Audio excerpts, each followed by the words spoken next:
So, bagaman siya yung umupo, siya po ay willing lagi na umawit papuri sa ating Panginoon. So, kami pa po ay galing pang Mindoro at nakakauwi po kami kanina madaling araw, stress. So, hopefully ay makauwi din kami ng Monday. So, bukas nandito rin kami. Amen. So, bigyan po natin pagkakataon kay Johnny Del.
Amen po. Thank you po kay Brother Jandel.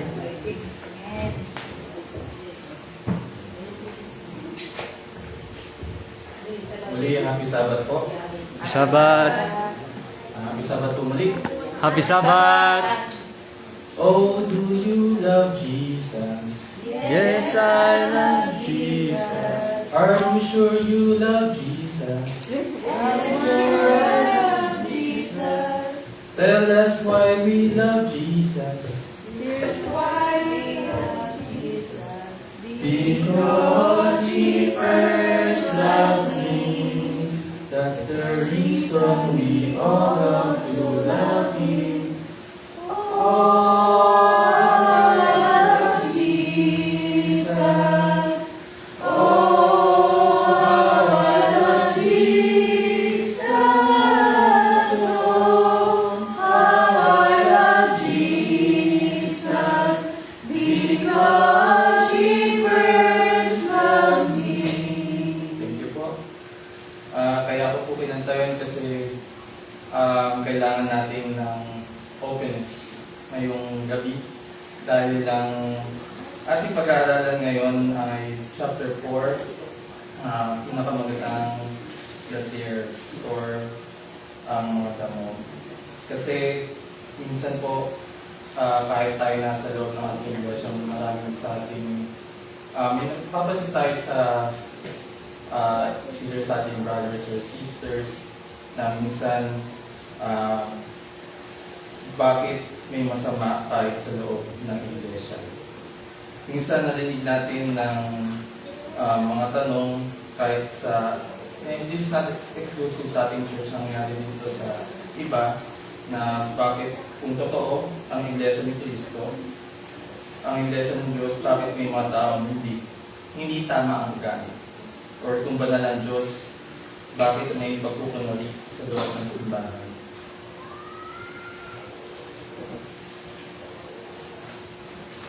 So, hindi sa mga ganitong katanungan, minsan mas pina-question din natin ang ating faith dahil narinig natin yun.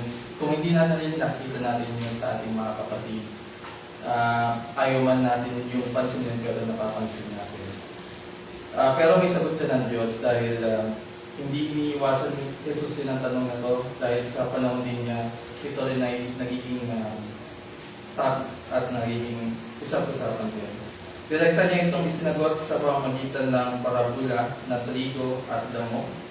Ipinakita niya na habang gumagawa ang Diyos ng kabutihan, aktibo din ang kaaway. Ngunit higit sa lahat, itinuro niya kung paano dapat tumugon ang kanyang bayan, hindi sa paghuhusga, kundi sa pagtitiis at pagtitiwala sa hustisya ng Diyos. Ayun nga po, minsan nakikita natin ang ating mga kapatid sa pananampalataya na minsan sila din ay nakita natin na sila ay nakita natin yung kanilang mga problema or kanilang mga downfall na harap-harapan. At minsan nga pinuputsa natin, hindi man natin sinasabi pero sa sarili natin pinuputsa natin ang mga maling gawain ng ating mga kapatid. Pero minsan kailangan din natin ibalik sa ating mga sarili na tayo din ay nagkakamali. At sa mga ganung pagkakataon ay ang kalaban din ay gumagawa ng paraan para tayo ay magkawatak-watak or minsan ang ating sariling mga kagustuhan ay kanyang inihayag para mas malalo tayo dumikit sa kamunduhan kaysa kay Yesu Cristo. Kaya dito, simulan natin sa point 1. Iisang bukid, magkakaibang mini. Dito po ituturo ni Jesus na ang kaharian ng Diyos ay gumagawa sa mundo at sa iglesia. Pero hindi lang Diyos ang kumikilos, dahil nga po may kaaway na palihim na gumagawa ng panlilinlang. Kaya may mabuti at masama na magkasamang lumalaki. Ayon na po sa Mateo chapter 13 verse 24-25. Ang kaharian ng langit ay tulad sa isang taong nagasik ng mabuting binhi sa kanyang bukid. Ngunit habang natutulog ang mga tao, dumating ang kanyang kaaway at nagkasik ng damo sa gitna ng trigo at saka mais. Malinaw na ang mabuting binhi ay galing sa Diyos at ang masamang binhi ay galing sa kaaway. Kung nakakita na po kayo ng weeds sa wheat field, halos magkapareho lang po ang kanyang itsura. Hindi mo siya mapapansin Mapapansin mo lamang siya kapag ito ay lumaki na. Dahil hindi ito tumutubo ng wheat. May ganun din sa kamatis, sa kalamansi, na kapag yung pinapatubo mo, hindi mo napansin, nung lumalaki na hindi na siya tumutubo ng kamatis, iba na pala yun. Ito na pala ay damo. So, dito po kinukwento rin sa atin na ang Diyos ay nagasiksa rin ng good seeds, pero sa ating paligid, meron ding mga masasamang uri ng damo. At yun din ay nasa ni Ellen G. White, the good seed represents those who are born of the Word of God. The tares represent a class who are the fruit or embodiment of care. Dito po kasi, minsan kinaklasify natin ang ating mga nakitang na mali or kamalian ng tao na ito na ay masamang damo. Pero dapat din natin isipin na sila din ay tinetest ng kaaway. At dahil po dito, kailangan din natin magdasal, hindi lang para sa atin, kundi sa ating mga kapatid at ating mga ka-iglesia. Hindi lahat kasi ng iglesia ay bunga ng katotohanan. May mga taong mukhang trigos simula, pero ang kanilang buhay ay bunga ng maling prinsipyo. Kaya hindi sapat ang panlabas na anyo, ang pinagmulan ng buhay ang mahalaga, or the core of the seed. Na kung malalagin natin, pwede natin din basahin ng Matthew chapter 7 verse 15 about dun sa the wool of sheep's clothing. Kasi minsan, may mga kaaway din, hindi, katulad din natin marunong magbasa, may kakayahang basahin ng Biblia, kayang magturo ng salita ni Kristo, pero iba ang kanilang mga bulo, kundi pagkawatak-watakin ang mga tao at ang ating faith.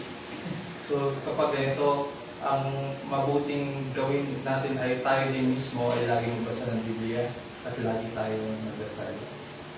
So ang pagiging nasa loob ng simbahan ay hindi otomatikong patunay na tayo ay kay Kristo.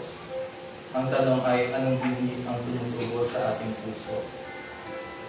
Gusto lang sabihin dito na porket tayo nagsisimba, porket alam natin ang Biblia, araw-araw natin ito pinakabisa, hindi rin ito garantiya na tayo ay maliligtas. Ito lamang po ay ito ay magiging na tayo di nagbabasa with open mind, with open heart, dahil kung iba naman ang ating goal,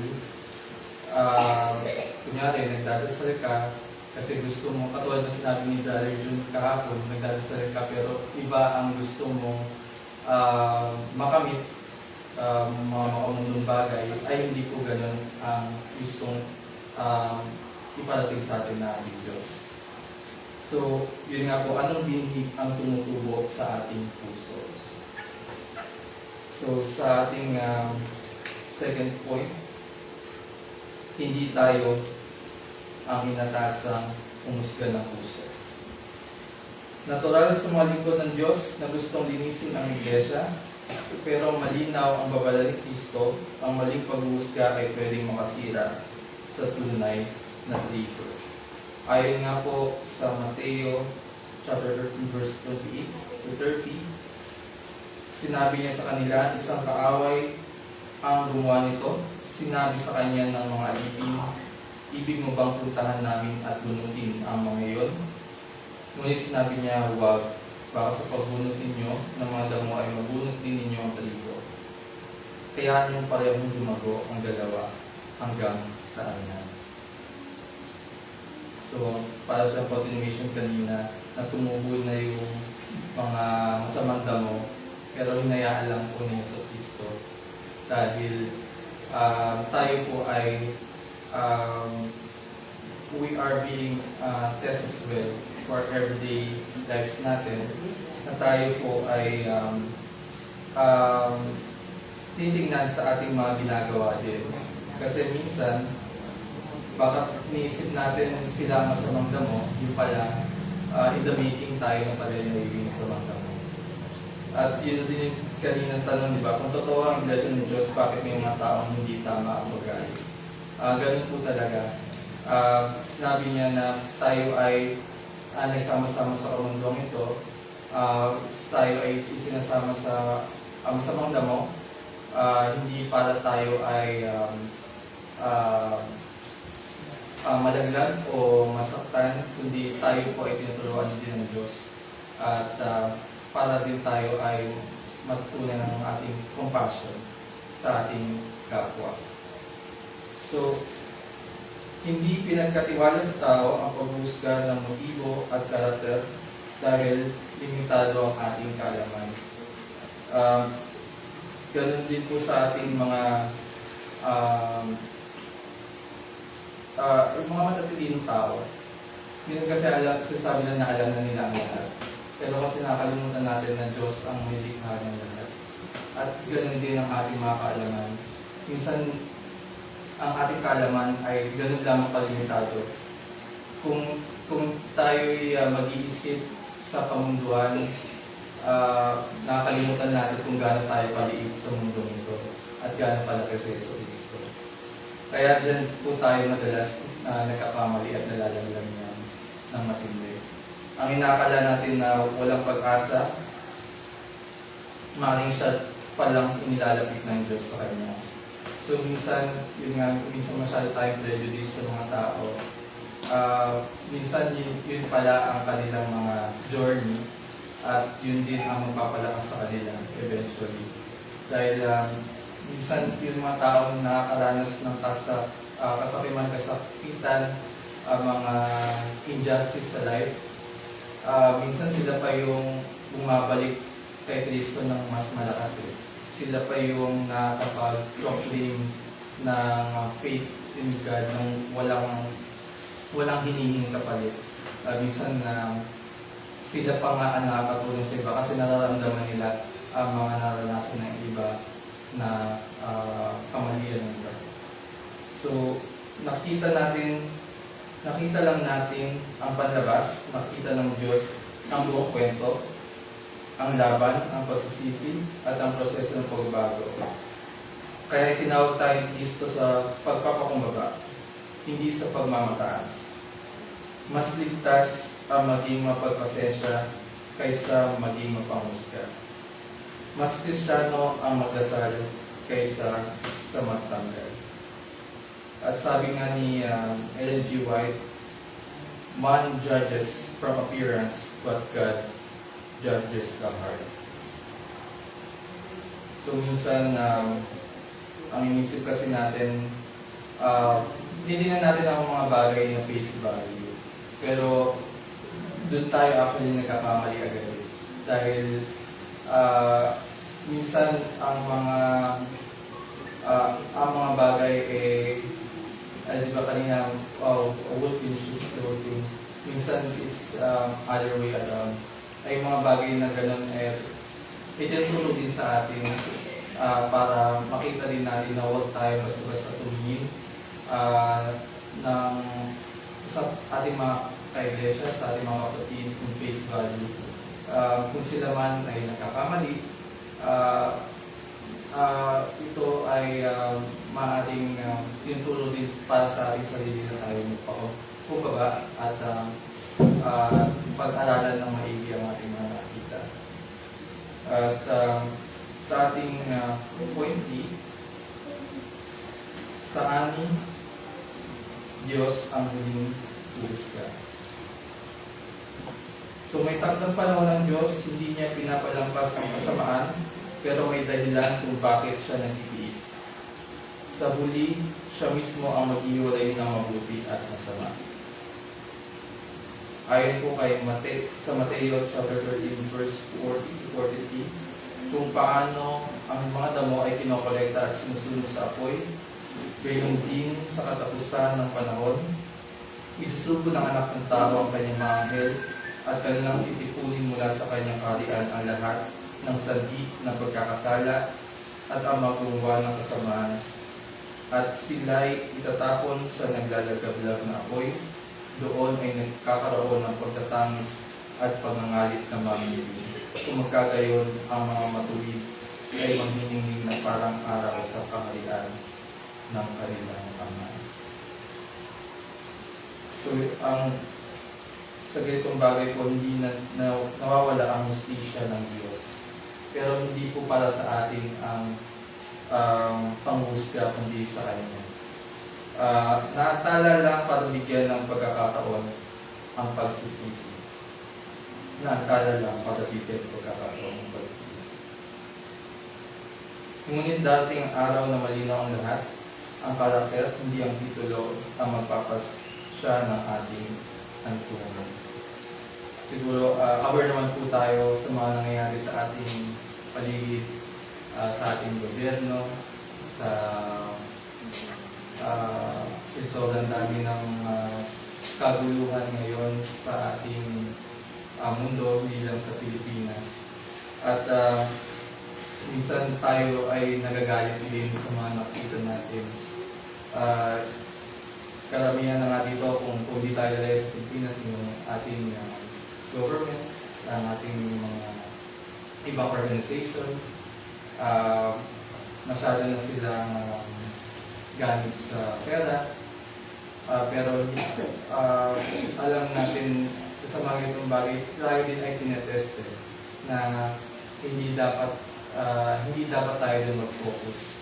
Sa ganitong mga pagkakataon, dapat lalo tayo nag-focus sa Kanya.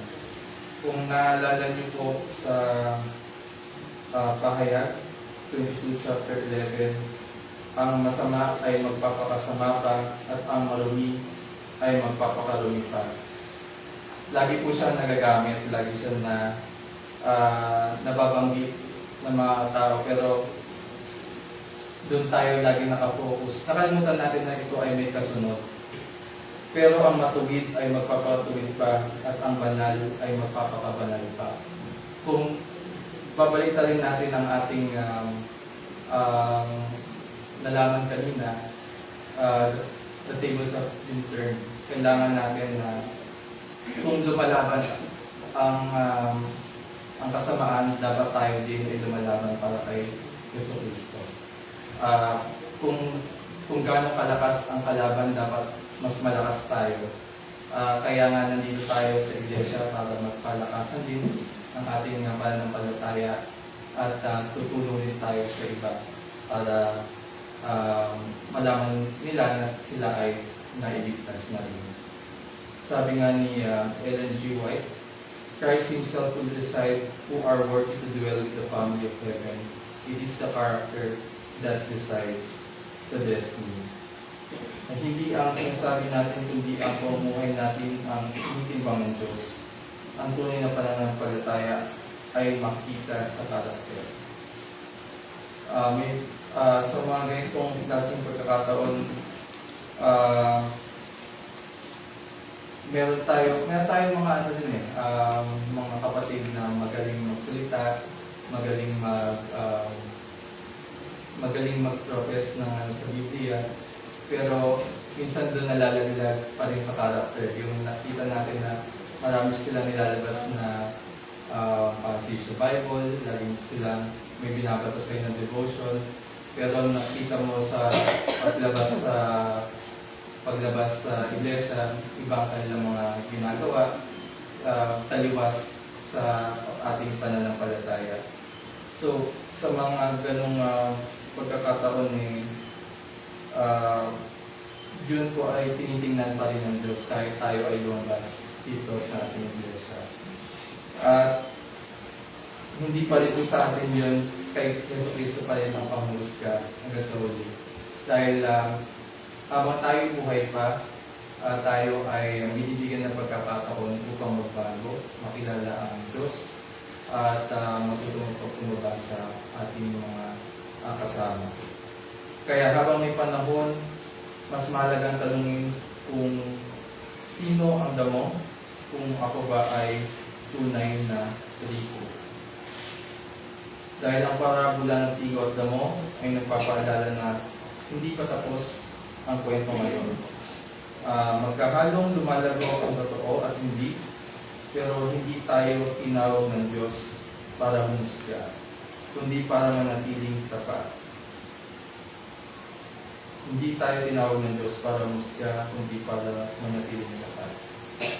So para siyang everyday test sa atin na kapag may nakita tayo mali, ano ba ang dapat natin gawin sa mga ganong pagkakataon. Kasi minsan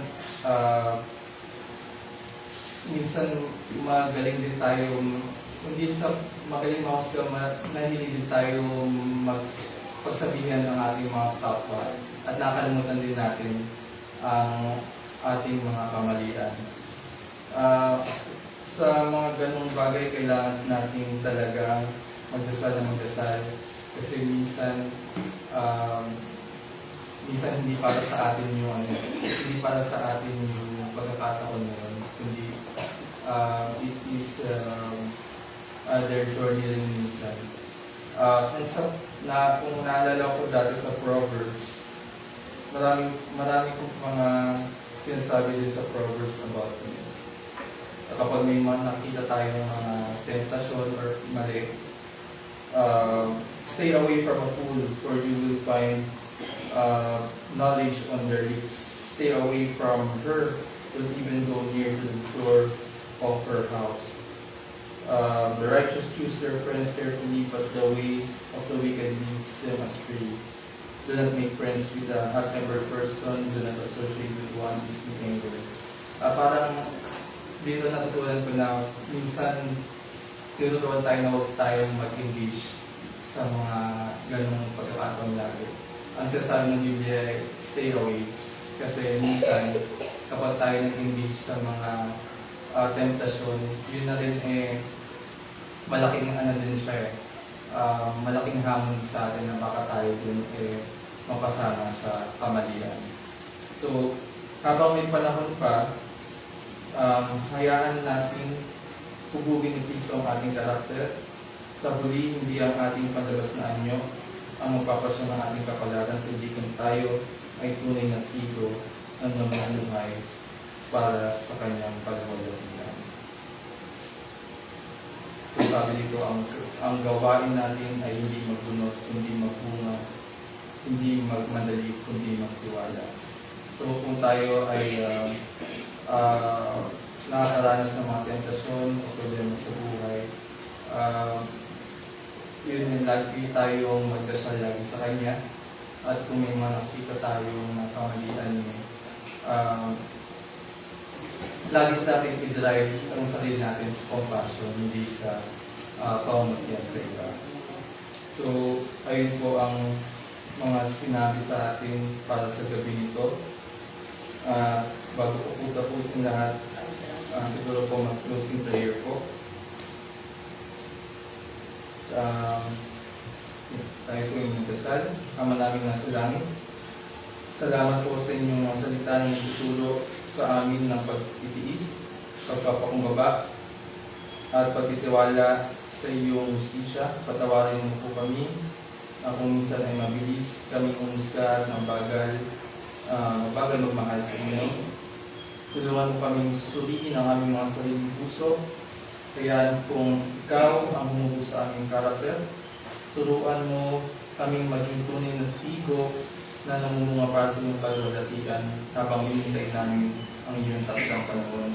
Ito na po ang mag-ibig sa inyong namising salita ni Kristo. Amen.